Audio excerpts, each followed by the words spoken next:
سلام، وخت مو بخیر. قدرمنو، زه سیام خان یو وار بیا د تیر په څیر ستاسو په درانه چوپړ کې حاضر یم. خدای دې وکړي چې روغ جوړ او د صحت په کالیو کې نغښتي اوسئ. دا شیبې زه په شمالي اشنغر کې ولاړ یم. تاسې به په شاعرۍ کې، په شعر و شاعرۍ کې او د شاعرانو لخوا د جندي مازدیګرۍ یا د جندي د سیند غاړه ډېر اورېدلي وي. ارواښاد دوست محمد بهر صاحب شعرونه مو واورېدل د ملګرو نه او ډېر خوشحاله شوم.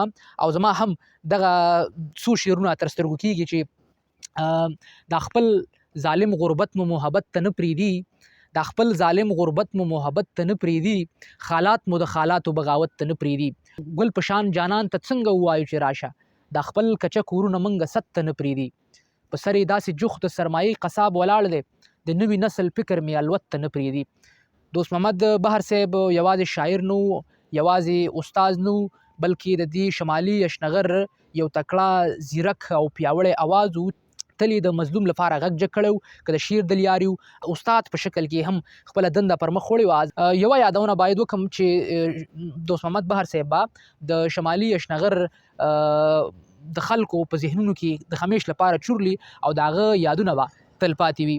تاسو ته د یاد دی چې کله هم د شمالي اشنغر خبره راغلی نو خلک وایي چې په اشنغر کې یا غني دی یا غني دی.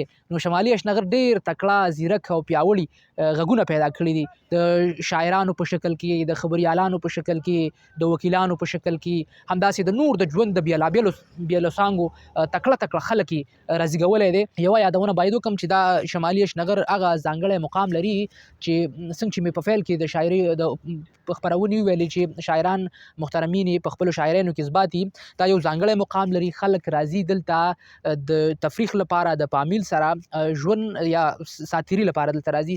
باید چې دلته سیاسي یا سیاستمداران د تفریح لپاره، د ټوریزم لپاره ځانګړي ګامونه پورته کړي تر څو ټوریزم راوغځېږي. نو زما په آن چې پښتنو او د شمالي اشنغر خلکو ته به یې ډېره ګټه او استفادې. کور مودان خپرونه پای ته رسي.